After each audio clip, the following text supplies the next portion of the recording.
Meus irmãos, abram por favor suas Bíblias no Evangelho segundo Lucas, capítulo 20. Estaremos lendo os últimos versículos deste capítulo, versículo 45, 46 e 47, a última exposição deste capítulo de número 20.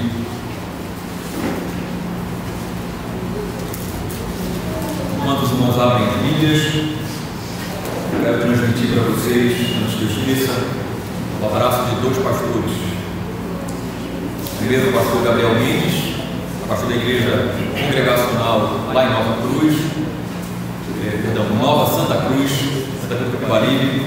Lhe mando um abraço para vocês, uma palavra de gratidão por terem cedido o vosso pastor para estar lá, celebrando o 10º ano de vida daquela igreja, daquela congregação. E também o pastor Daílson, da IEC em Piedade, estive lá pregando ontem, por isso que não estive presente no último culto de 316. Mandou um abraço muito carinhoso para toda a IEC em Macaxeira. E dito isso, irmãos, vamos ler esses 3 versículos, em seguida vamos orar mais uma vez, e você vai poder tomar o seu assento. Jesus censura os escribas.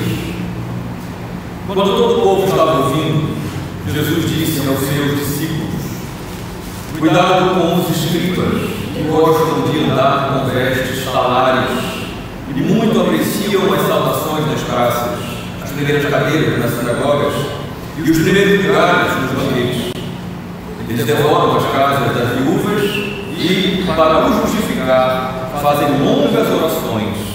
Estes sofrerão juízo muito mais severo. Vamos lá. Ó Deus, a Tua palavra está diante de nós, e a leitura da Tua palavra já confronta os nossos corações. Ela já se apresenta para nós como um espelho que revela a nossa real condição. E é por isso, ó Deus, que nós não fugimos da Tua palavra, não nos afastamos da Tua palavra, mas pelo contrário, nós nos submetemos à Tua palavra. Talvez nós não tenhamos conseguido ainda entender aquilo que o Senhor tem a nos falar, mas nós queremos suplicar ao Senhor que o Senhor desvende os nossos olhos, de modo que nós possamos contemplar as maravilhas do Teu Evangelho. Há maravilhas, doçuras, preciosidade nesta palavra. Por isso que o Senhor me use, ó Deus, para ser um instrumento nas Tuas mãos, para transmitir estas verdades maravilhosas. E que também o Senhor conceda a cada um daqueles que estão ouvindo esta mensagem, que o Senhor conceda a graça de enxergarem, de entesourarem estas maravilhas em seus corações. Assim nós te oramos, desde já agradecidos pelo que o Senhor tem feito e pelo que o Senhor há de fazer. Te oramos em nome de Jesus, nosso Senhor. Amém. Pode sentar, gente.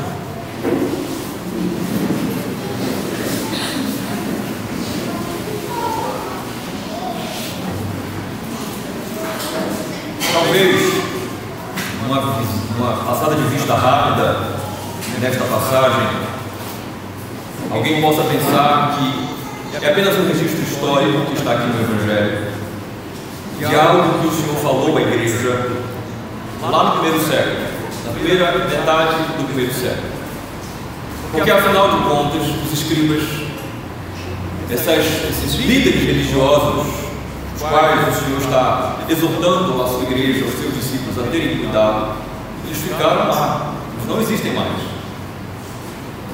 Mas aqueles que pensam que o Senhor está falando simplesmente para uma categoria de pessoas, de líderes religiosos, se enganam.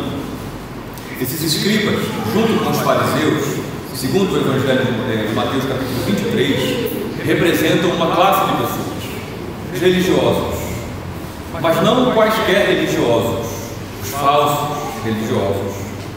Por isso que aquilo que o Senhor fala aqui em Lucas, e que é mais extensamente tratado no Evangelho segundo Mateus, capítulo 23, Evangelho este que nos emprestará muitos versículos hoje, para que nós possamos meditar, fala, comunica-se com toda a igreja, não só no primeiro século, mas hoje. Aquilo que o Senhor ensinou, aquilo que o Senhor advertiu aos seus discípulos naquele dia, naquela terça-feira, continua vigente e continua em voga hoje. Temos cuidado com os perigos da falsa religiosidade. Porque a religião ela faz parte da história externa da humanidade. A religião faz parte da alma humana. O senso do sagrado está dentro de cada homem e mulher que foi criado à imagem e à semelhança de Deus, e é por isso que existe a multiplicação de tantas religiões ao redor do mundo ao longo das eras. Mas você sabe o que significa a palavra religião? A palavra religião vem do latim religare, que significa exatamente isso, religar. O homem está afastado de Deus e precisa ser novamente reconectado com Ele, religado a Ele. E o que faz isso? O que promove isso? A religião. É por isso que o mundo não nega que a religião existe. O mundo não nega a manifestação da religiosidade humana, porque é tão forte, tão intrínseca ao homem, está tão dentro das sociedades ao longo da história, que o mundo decide não mais negar. Ao contrário, o mundo chega a valorizar. Você tem uma ínfima fração de ateus que querem dizer que não existe nenhuma divindade, mas é muito pequena esta parcela da humanidade, porque a maioria dos homens, a maioria da humanidade diz: a religião existe e ela tem um valor. Dizem: a religião existe e ela tem o seu lugar. O mundo diz: a humanidade precisa da religião. A religião é importante demais. E então é aí que começam os erros. É aí que começam os perigos, porque o que os homens dizem? Que todas as religiões, elas são válidas, todas as religiões têm a sua parcela de contribuição, de modo que diz a humanidade, as religiões devem ser unidas, deve haver união entre os diferentes tipos de manifestação de crença, de credo.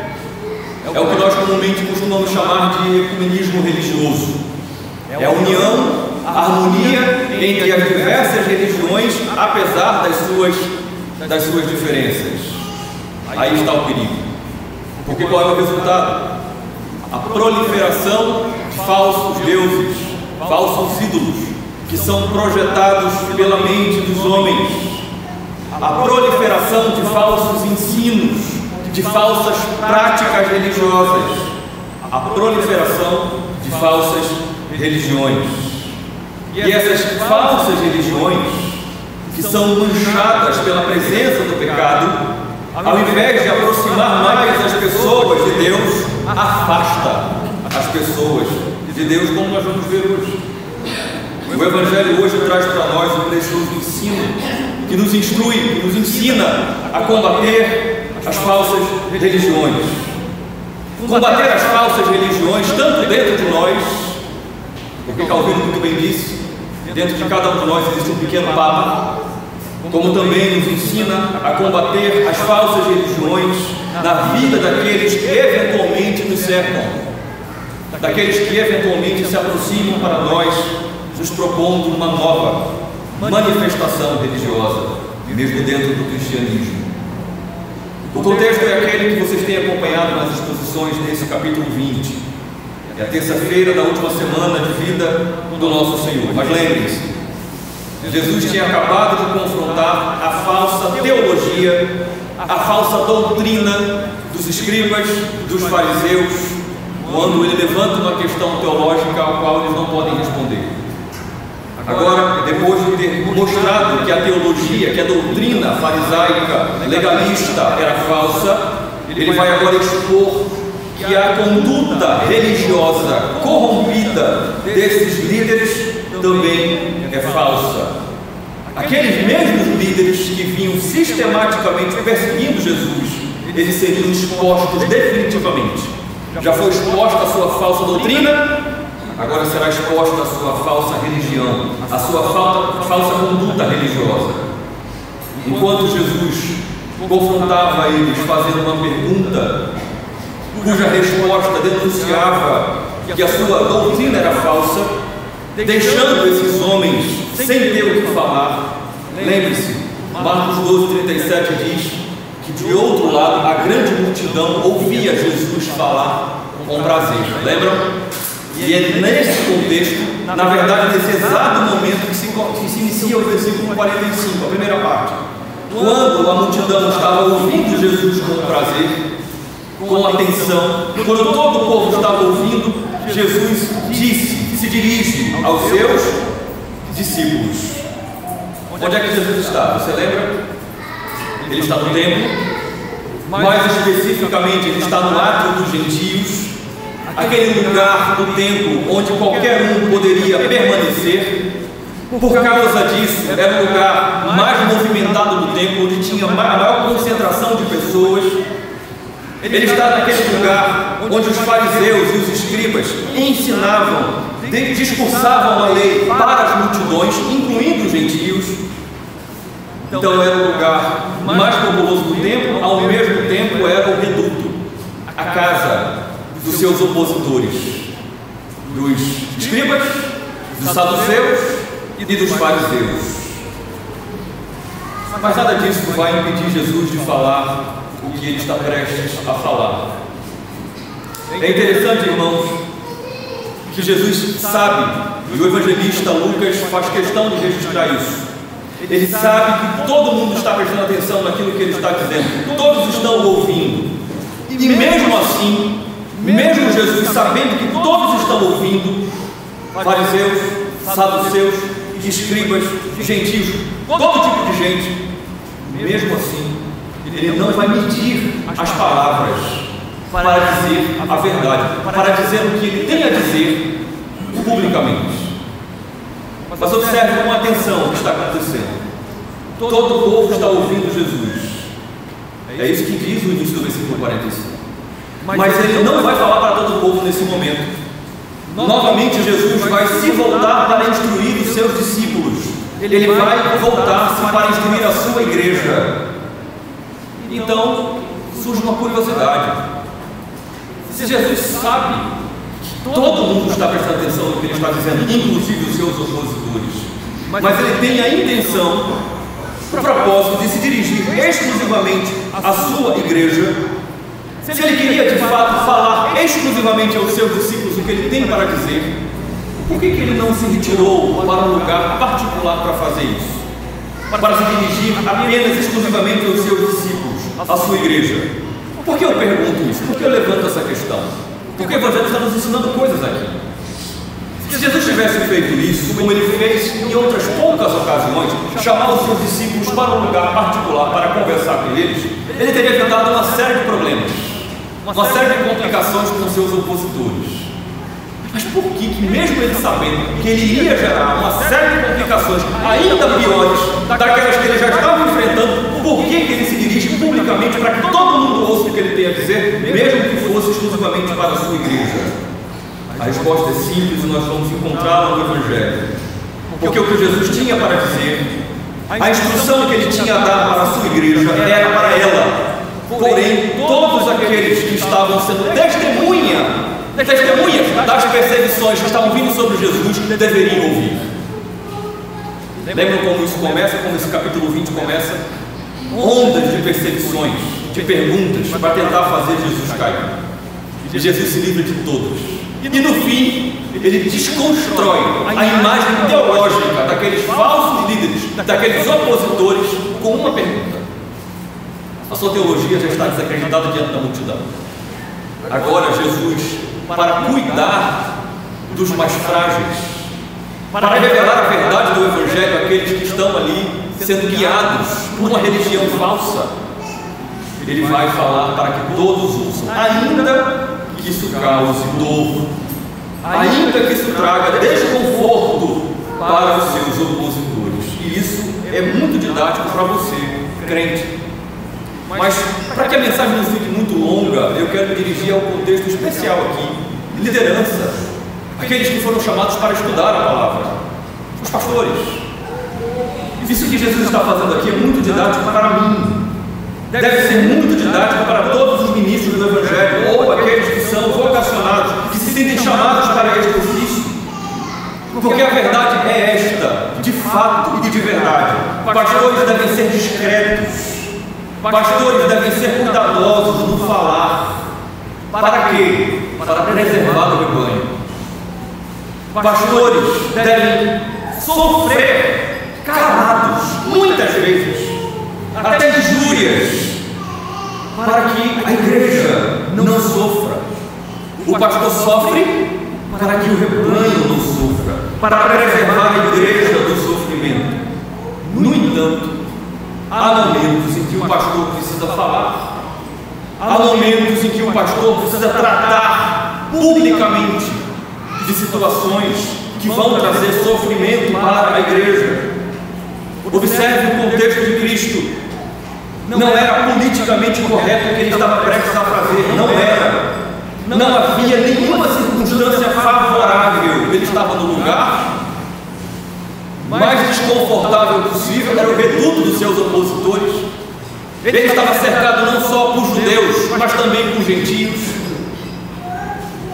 Mas mesmo assim, ele falou o que precisava falar, mesmo sabendo que isso traria sofrimento, que seria duro de se falar.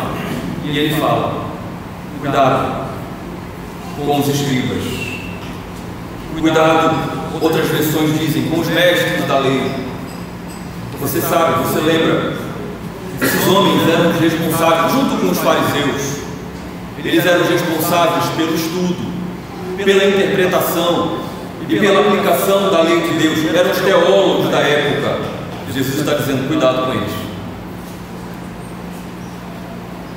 Ele está dizendo isso porque embora esses homens fossem os estudiosos, os doutores da lei, os mestres da lei, ao invés de eles serem homens de fato piedosos, eles possuíam não só uma interpretação tendenciosa da lei de Deus, como nós vimos na exposição passada, mas eles também tinham uma vida reprovável, que podia ser traduzida ou resumida em duas palavras: hipocrisia.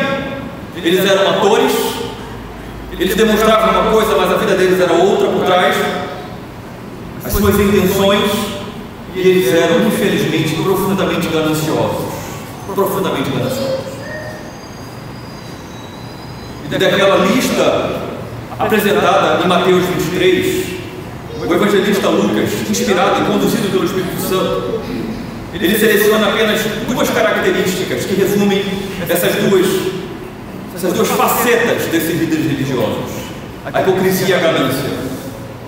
Ele vai trazer aqui esses dois exemplos que vão expressar a conduta hipócrita pública desses líderes, desses falsos religiosos, e outra característica que vai expor a sua ganância no contexto privado. Está na segunda parte do versículo 46 e no versículo 47. Cuidado com os fariseus, ele disse no início do versículo, com os escribas, porque gostam de andar com vestes talares e muito apreciam as saudações nas praças, as primeiras cadeiras das sinagogas e os primeiros lugares dos banquetes. Eles são hipócritas, segundo o versículo 46. Mas segundo o versículo 47, eles devoram as casas das viúvas e, para justificar, fazem longas orações, gananciosos. Esses versículos estão apresentando esses falsos líderes como aqueles que gostavam de ostentar vestes que anunciavam quem eles eram. Eles eram crentes.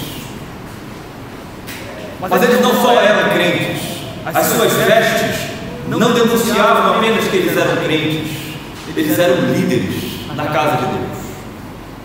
As suas vestes eram alongadas, de modo que quando eles passavam pelos lugares públicos onde o vento soprava, as suas vestes elas revoavam.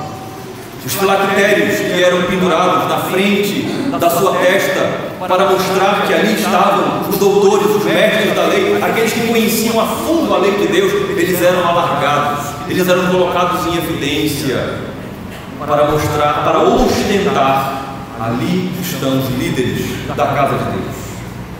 Esses versículos nos mostram ainda que eles passavam justamente por esses lugares públicos, por essas praças, e eles geravam dentro de si uma expectativa. Eles esperavam que as pessoas que os vissem passar com suas vestes talares os cumprimentassem, os saudassem com honras: mestre, o Senhor está passando, paz do Senhor.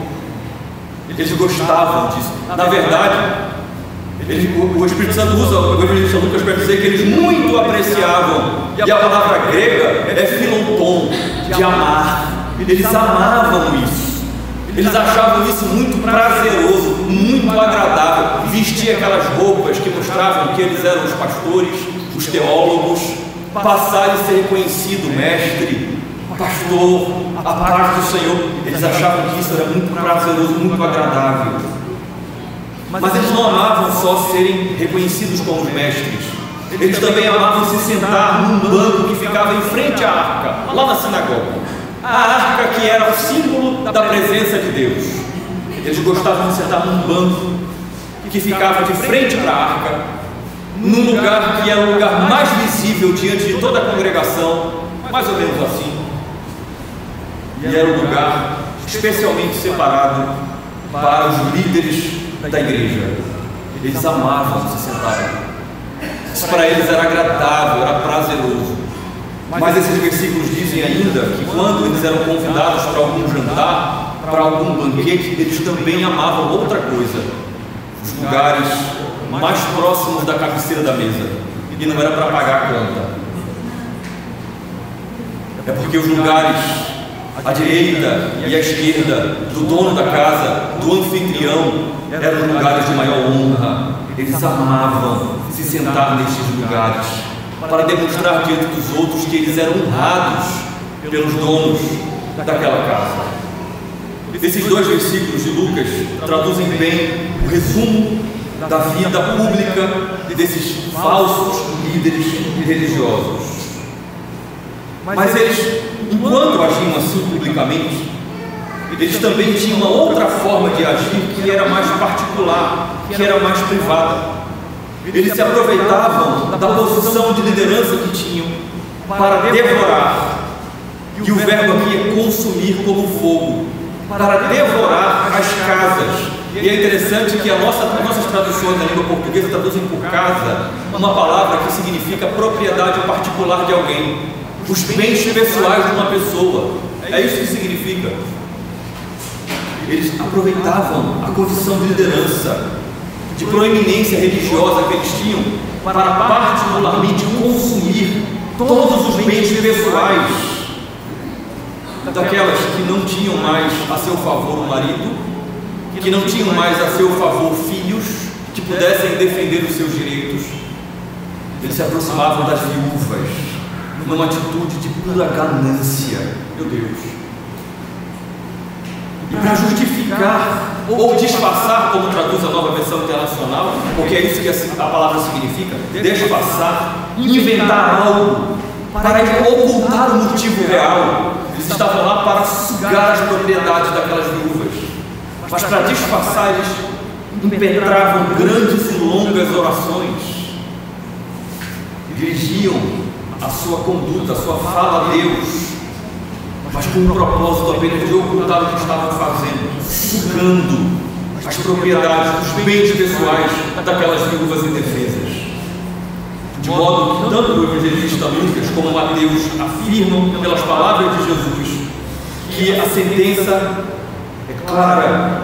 Eles sofrerão um juízo muito mais severo. É o final do versículo 47. Mas observe que existe uma riqueza de detalhes para a nossa instrução, dolorosos, incômodos para mim falar para vocês, incômodos para vocês ouvirem, mas para nos alertar a não sermos falsos religiosos, a sabermos como tratar falsos religiosos que se aproximam de nós.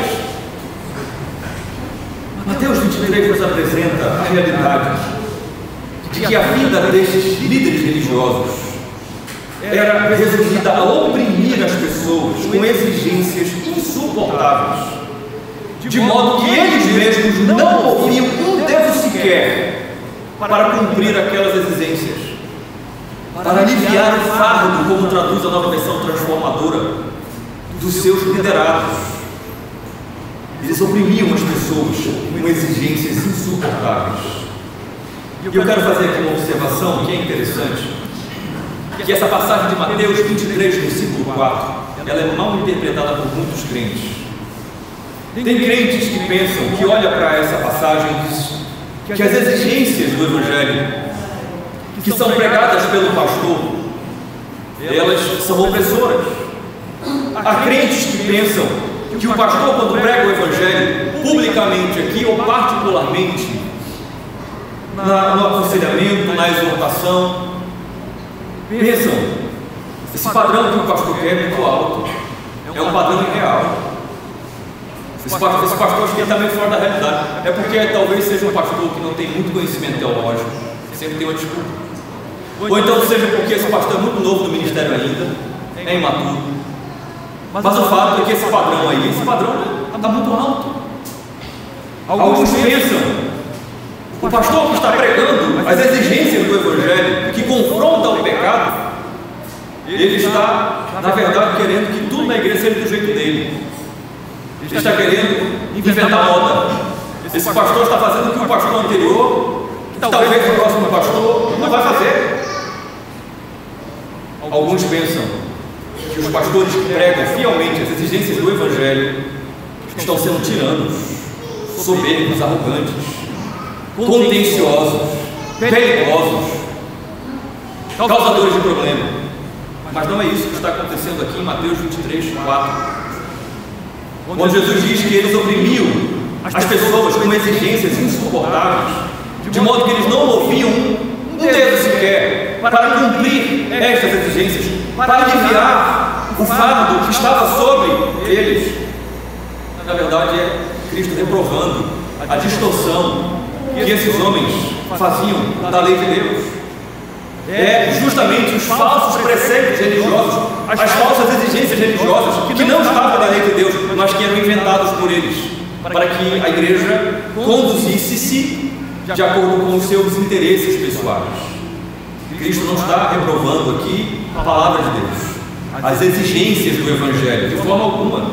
Porque no versículo anterior, Mateus 23, capítulo 23, versículo 3, Jesus diz o seguinte para os ouvintes: portanto, pratiquem tudo o que eles dizem e obedeçam-lhes. Mas, continua o versículo 3 de Mateus 23, não sigam seu exemplo, pois eles não fazem o que ensinam. Os falsos religiosos estavam se preocupando em ensinar aquilo que eles mesmos não acreditavam. Jesus diz: obedeçam a lei. Quando eles pregarem para vocês a lei, ouçam a lei e cumpram a lei. Só não façam, só não cometam o erro de imitar o seu exemplo, de falar sobre a lei, mas não viver, não cumprir aquilo que ensinam. Eles oprimiam a igreja, os seus liderados. Esses falsos religiosos, eles se preocupavam mais com a aparência, com o exterior, ao ponto de Jesus falar em Mateus 23, 25, eles estavam tão preocupados em limpar o copo e o prato, mas eles não estavam preocupados com o fato de que dentro deles, eles estavam cheios de ganância e de falta de domínio próprio. O Senhor os adverte: vocês estão muito preocupados com o exterior. Vocês podem aparentar ser piedosos, mas na verdade, Jesus diz, vocês, embora belos externamente, vocês belos como sepulcros pintados de branco por fora, por dentro vocês, falsos religiosos, estão cheios de ossos, de toda espécie de impureza. Mateus capítulo 23, versículo 27. Vocês podem aparentar ser piedosos por fora, mas por dentro só Deus conhece vocês. Você observa a fala de Jesus nesse contexto do seu ensino? Uma coisa é o pastor Leandro dizer: vocês estão adequados externamente, como sepulcros pintados de branco, mas dentro de vocês só Deus sabe. Uma coisa é o pastor Leandro dizer isso. Outra coisa é Cristo se dirigir para esses líderes religiosos, esses falsos líderes religiosos, seus opositores, e conhecê-los molécula por molécula, conhecer todos os seus pecados conhecer todas as suas intenções maldosas. Eu não sei o que isso faz com você, mas comigo, de coração, diante do Senhor, digo, isso me faz tremer.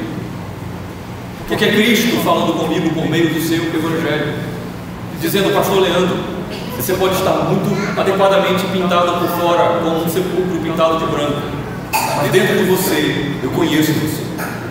Eu sei do que a sua religião é feita, se ela é verdadeira ou se ela é falsa.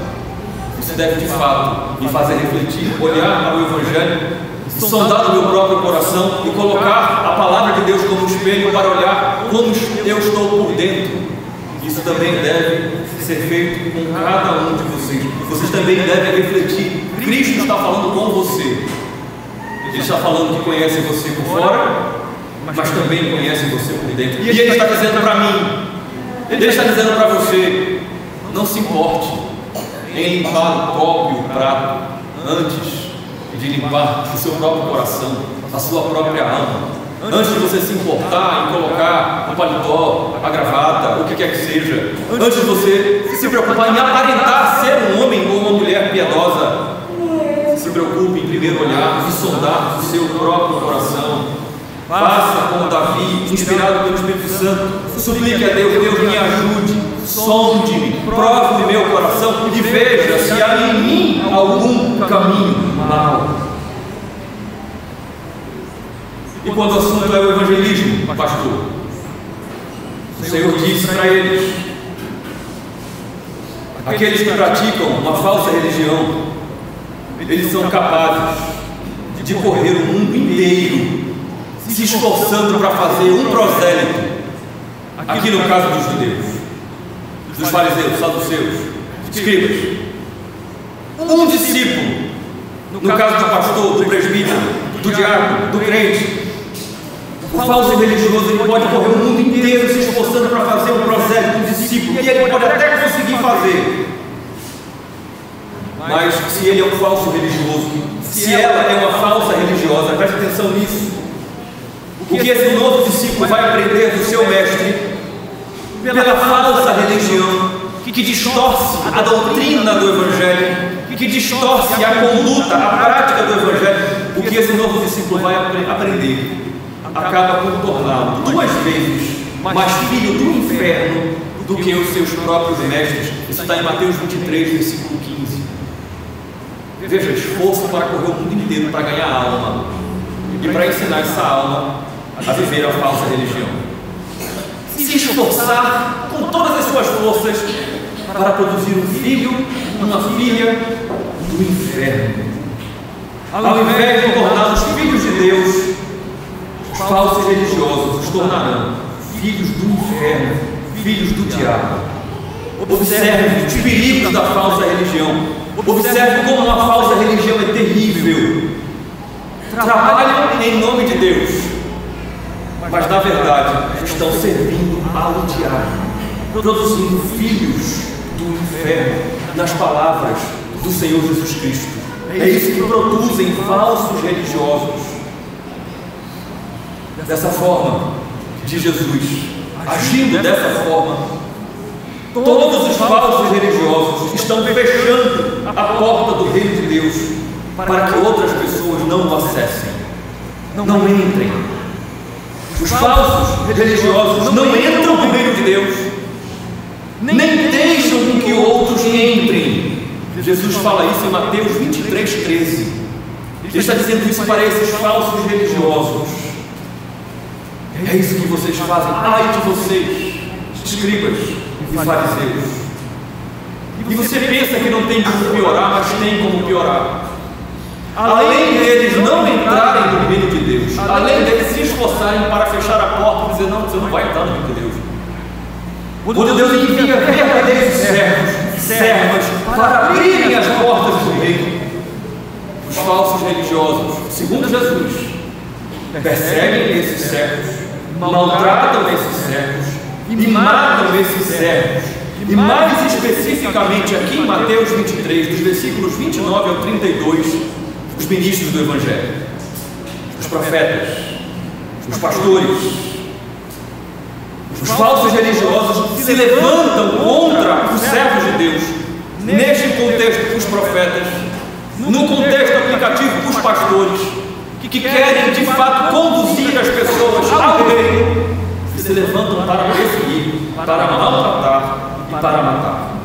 Nem deixam com que as pessoas entrem no reino de Deus, os falsos religiosos, nem deixam quem quer trabalhar para que eles entrem fazer isto, nas palavras de Jesus.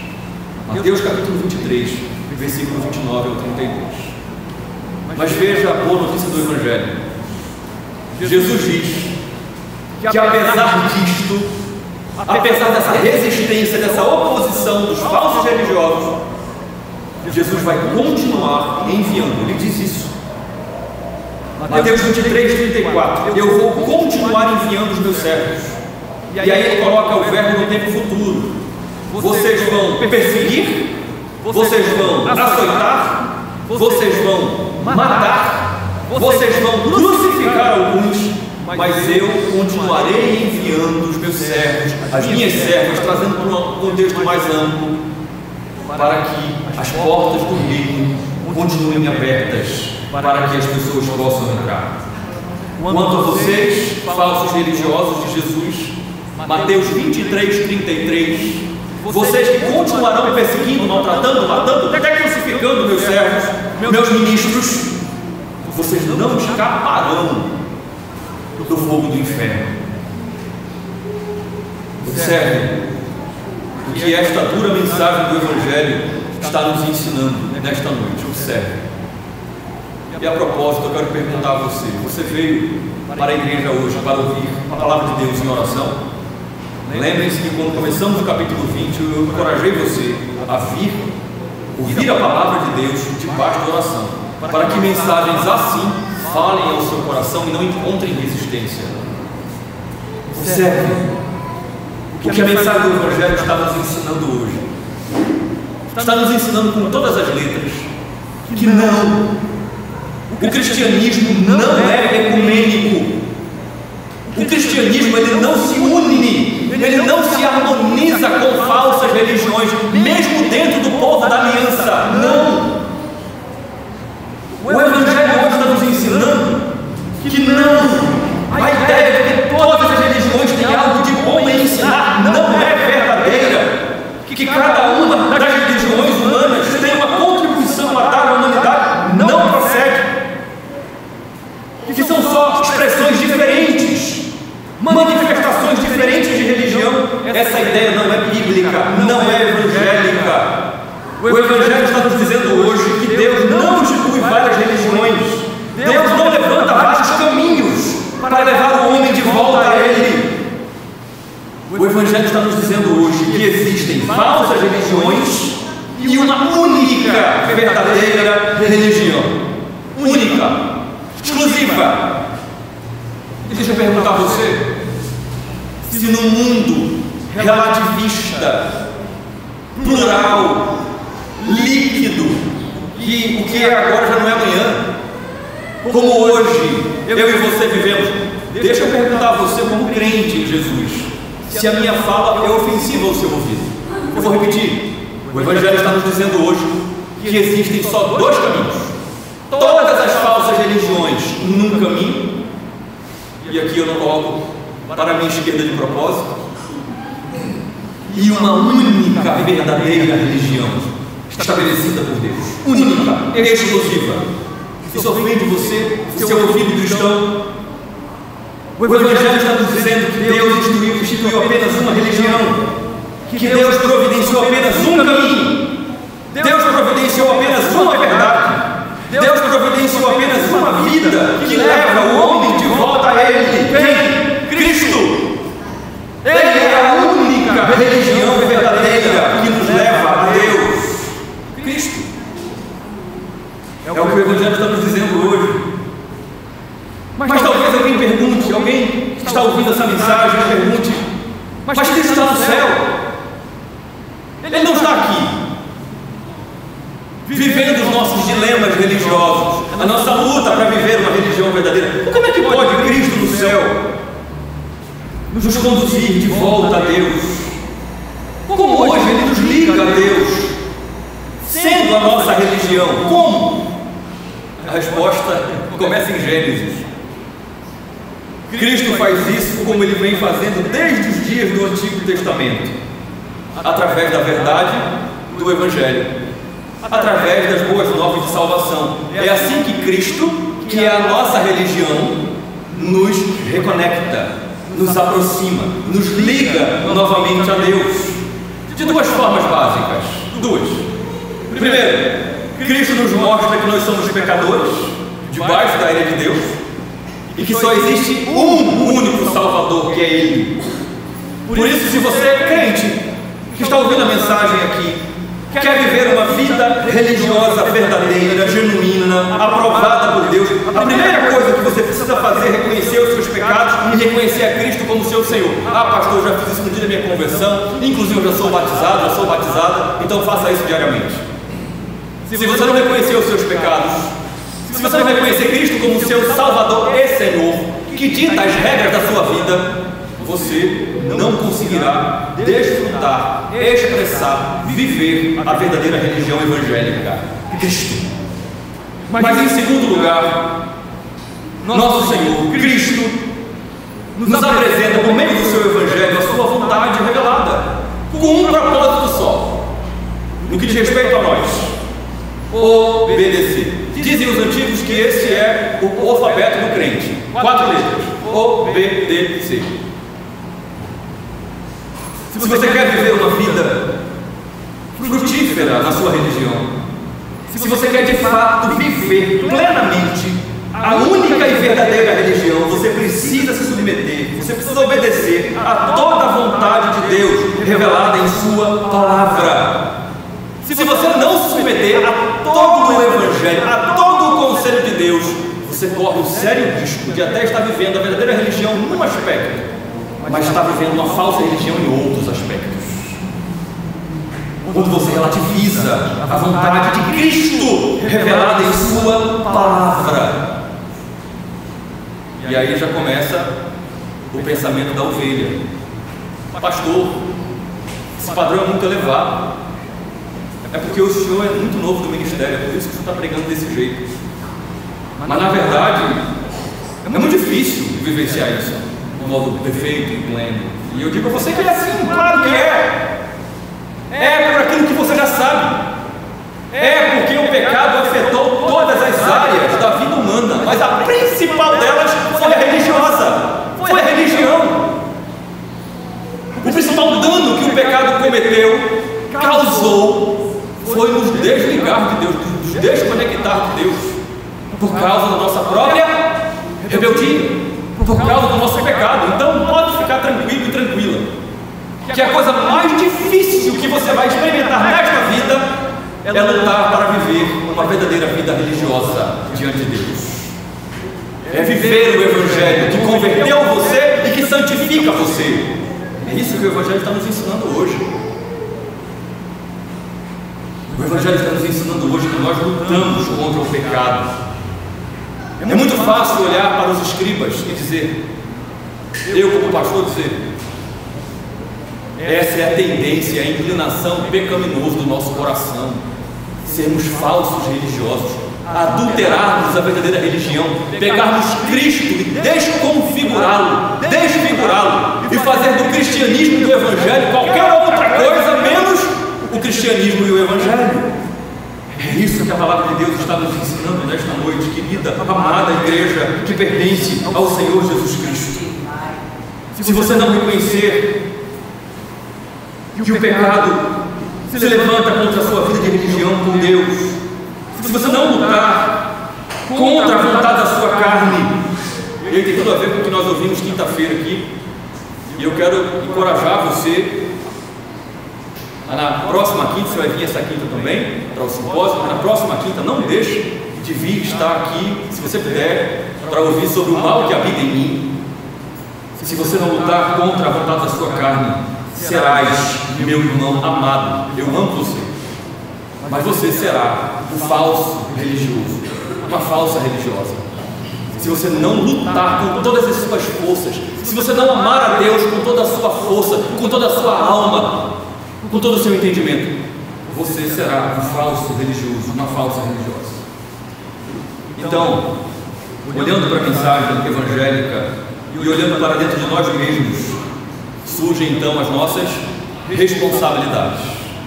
As nossas responsabilidades, caminhando para o fim da mensagem. Começando pelo pastor, que é o contexto imediato aqui, o líder religioso. Qual é a minha responsabilidade como pastor? Qual é a responsabilidade dos pastores? Pastores têm que ter muito cuidado para não se esquecerem a quem servem. Pastores, apesar de ocuparem uma função, um local, um status de honra na casa de Deus, são os ministros do Evangelho. Eu estava falando sobre isso ontem lá em Piedade.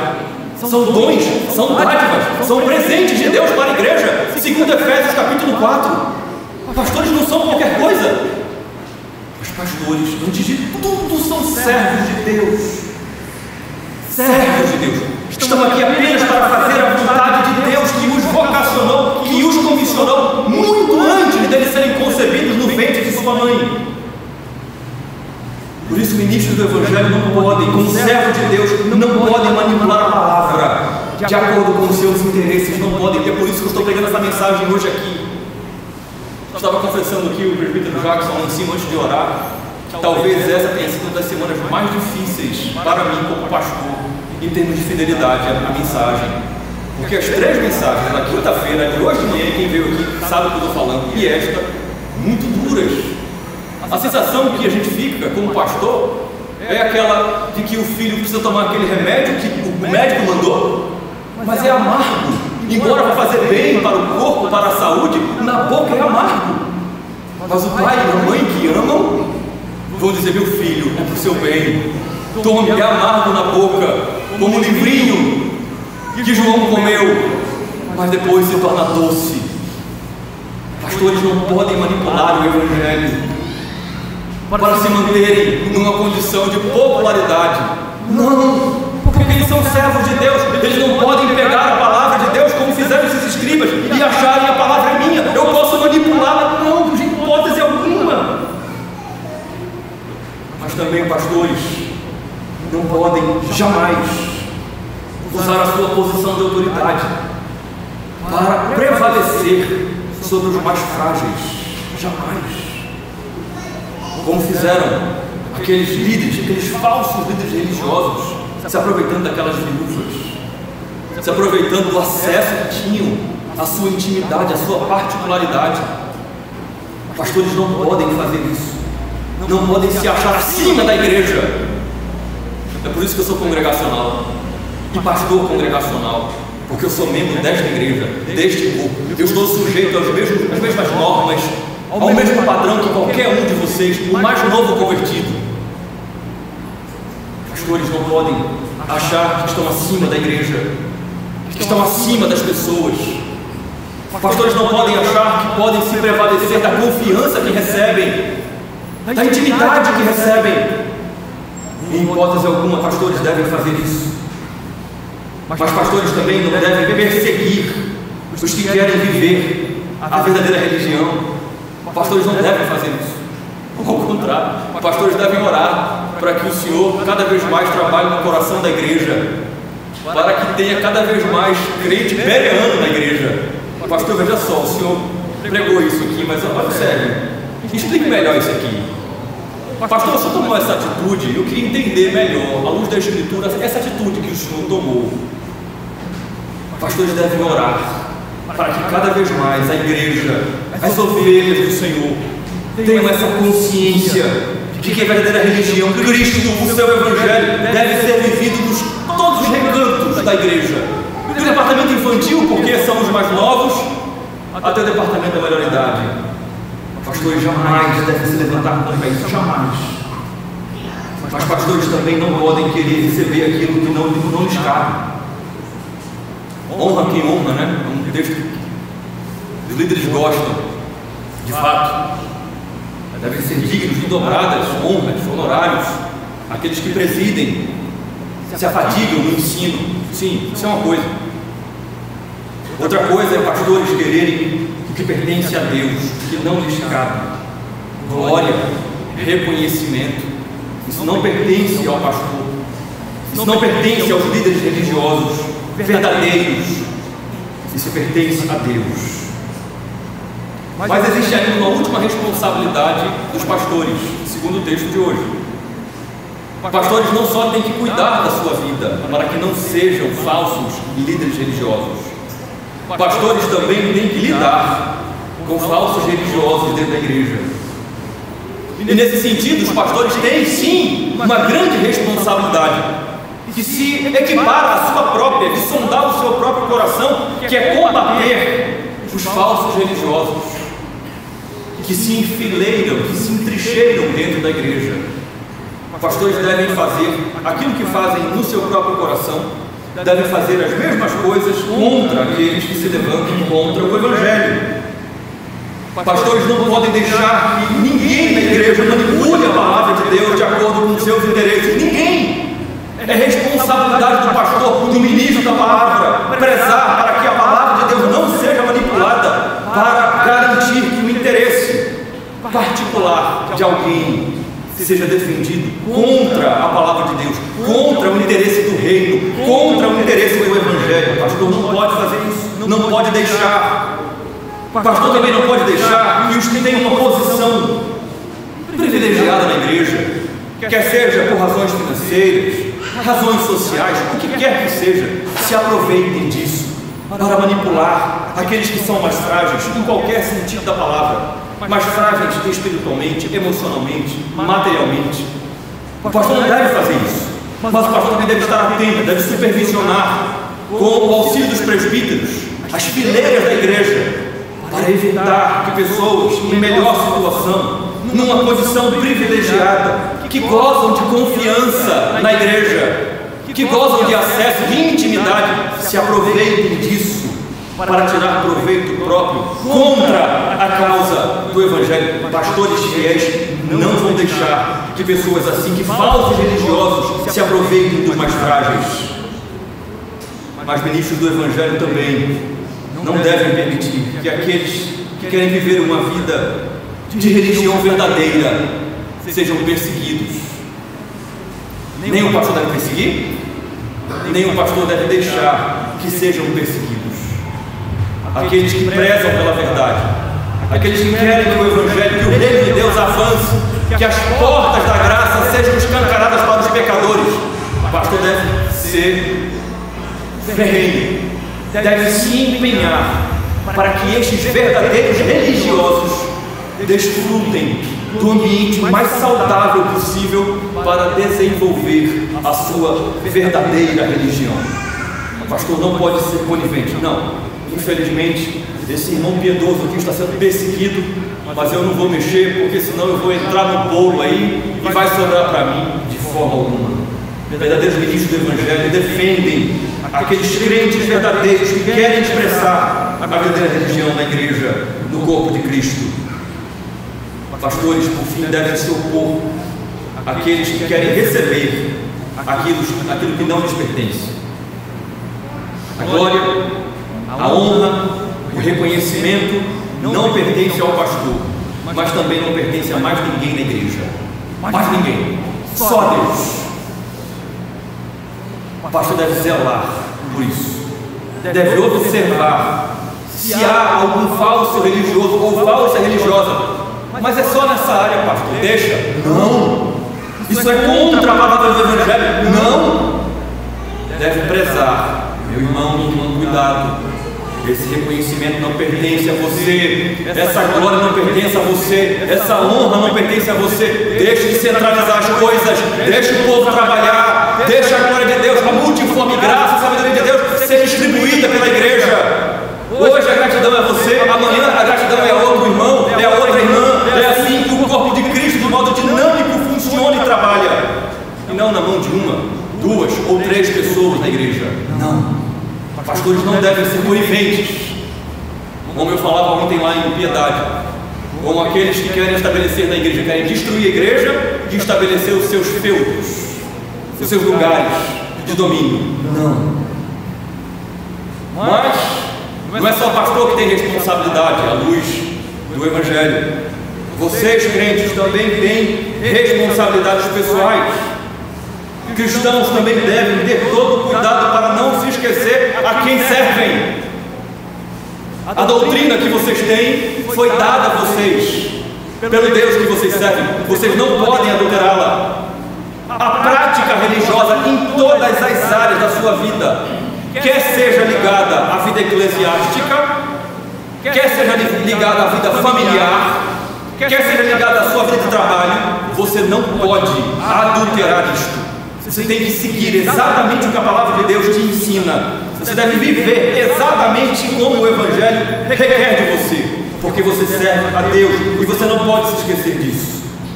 Cristãos não devem ser ecumênicos, não devem achar que existe comunhão entre o cristianismo e outras religiões. Não, pastor, mas é tranquilo, isso aqui, olha, é quase a mesma coisa. O cristianismo não precisa de nenhum adendo, de nenhum anexo, de nenhuma religião. Mas eu não quero me referir apenas à religião, porque isso é tranquilo aqui. É tranquilo. Ninguém aqui é cristão e ao mesmo tempo maçom, por exemplo. Eu quero me referir não só a religiões, não só ao ecumenismo religioso, mas ao ecumenismo ideológico. Cristãos e cristãs não são ecumênicos. Homens cristãos não são machistas. Mulheres cristãs não são feministas. A forma de criar e de educar os filhos não é ditada pela psicologia moderna, pela sociologia, mas pelo Evangelho. Cristãos não são ecumênicos. Cristãos não tentam associar a verdadeira religião, Cristo, o Evangelho, o cristianismo com o mundo. Cristãos não trazem o mundo para dentro da igreja. Cristãos não abraçam o pragmatismo, não deixam o que é certo e trocam pelo que dá certo. Cristãos não devem ser ecumênicos. Cristãos têm a responsabilidade de serem promotores da verdadeira religião, Cristo, nas suas próprias vidas, particularmente, meu irmão e minha irmã. Você não pode viver dos atos comunitários de adoração. A sua vida de religião não pode se resumir a isso.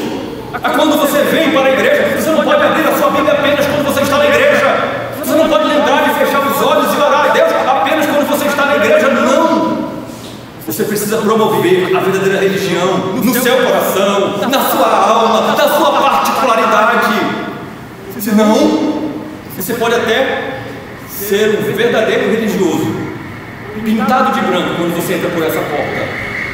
Mas Deus, Cristo, que olha para você e conhece como eu não conheço, diz: eu sei o que tem dentro do seu coração, da sua alma, eu sei. Verdadeiros cristãos promovem a verdadeira religião dentro do seu próprio coração, promovem dentro da sua própria casa, não dando um testemunho de cristão na igreja e um testemunho ímpio em casa, em nenhuma área. Mas pastor, a gente não fala palavrão, a gente não bebe, a gente não adultera, a gente não faz isso, mas também a gente não lê a Bíblia, também a gente não ora, nem pelo alimento, pastor. Nós começamos as refeições em casa e as pessoas que me cercam não me veem orar nem pelo alimento, não lembro orar pelo alimento. Isso é falsa religião.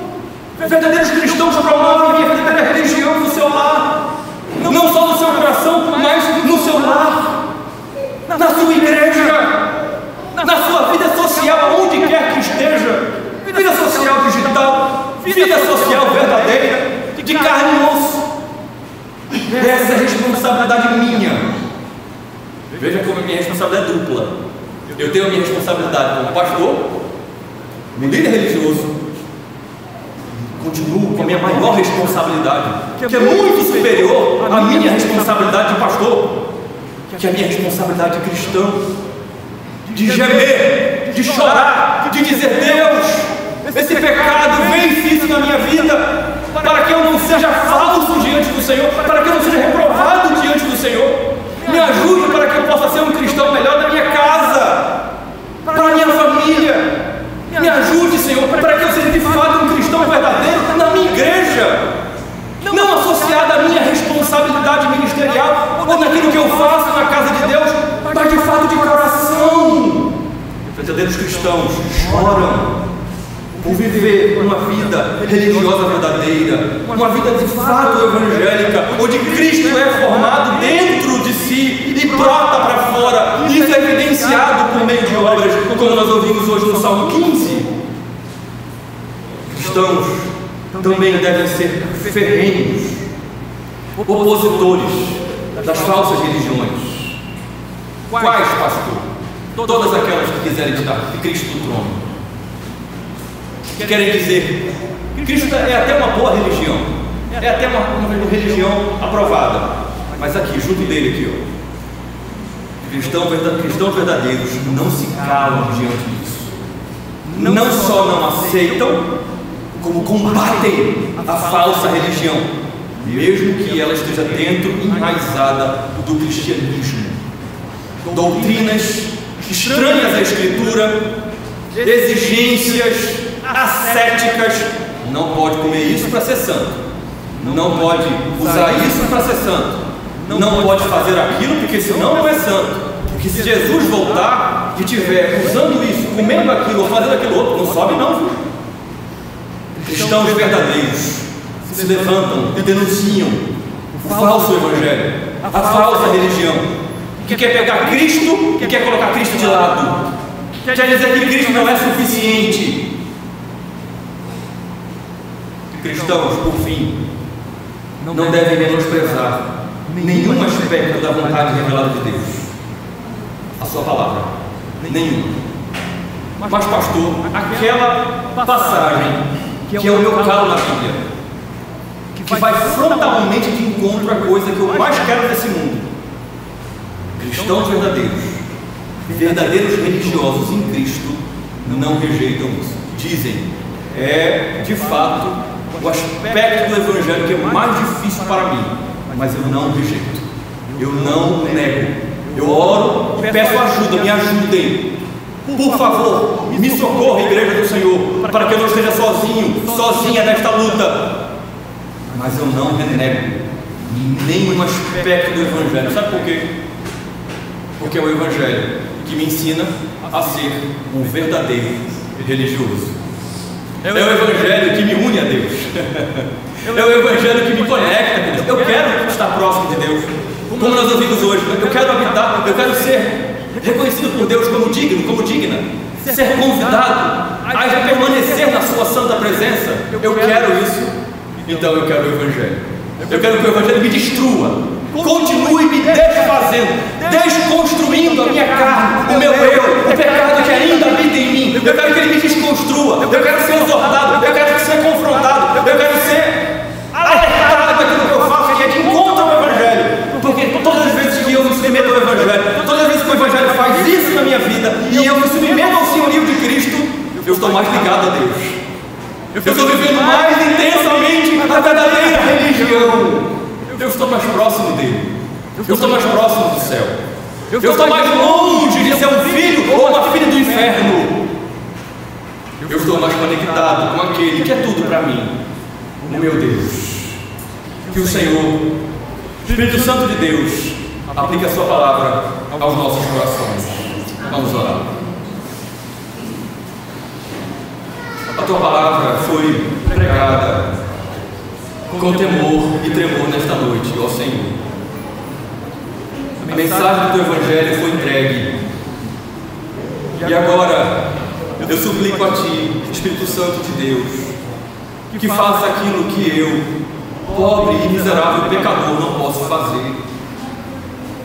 Que o Senhor aplique a tua palavra ao coração destes teus filhos, para que aqueles que têm se esforçado para serem verdadeiros religiosos na tua presença sejam ainda mais encorajados, fortalecidos a continuar, a avançar, a perseverar.